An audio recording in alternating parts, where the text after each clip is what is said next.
Here's why the government's dumb decision to ignore weed's benefits sucks for everyone.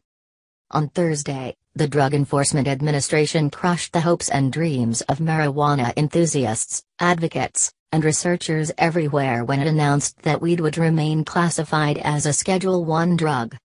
For those of you who don't know, Schedule I drugs are considered the worst of the worst, drugs that have a high potential for abuse and no medical benefit whatsoever.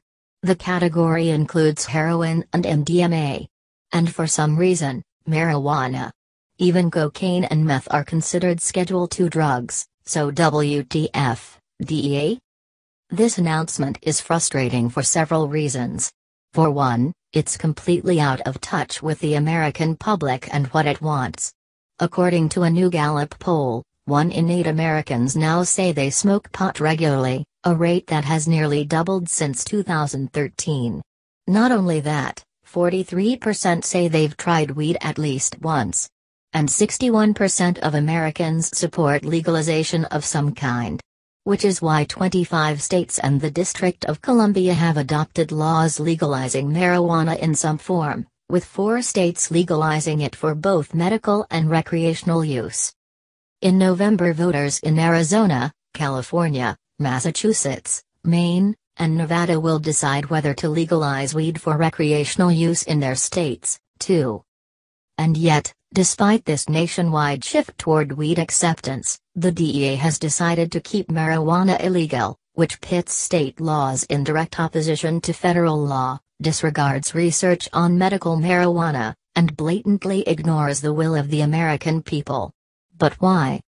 The crux of this decision comes down to one question: does marijuana have medical benefits? According to the DEA, it does not.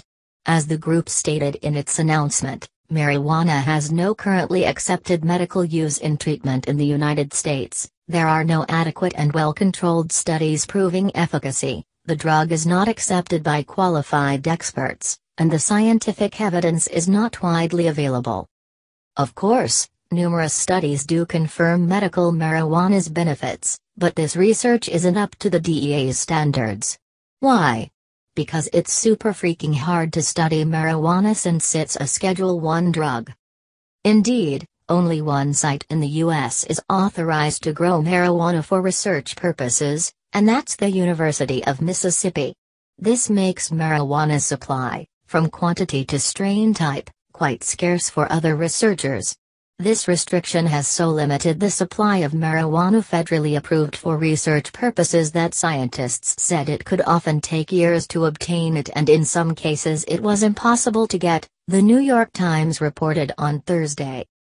Not only that, when researchers do want to undertake a marijuana study, they have to go through a rigorous, time-consuming process of getting their project approved by agencies including the Department of Health and Human Services, HHS, the National Institutes of Health, NIH, the Food and Drug Administration, FDA, and yes, the DEA.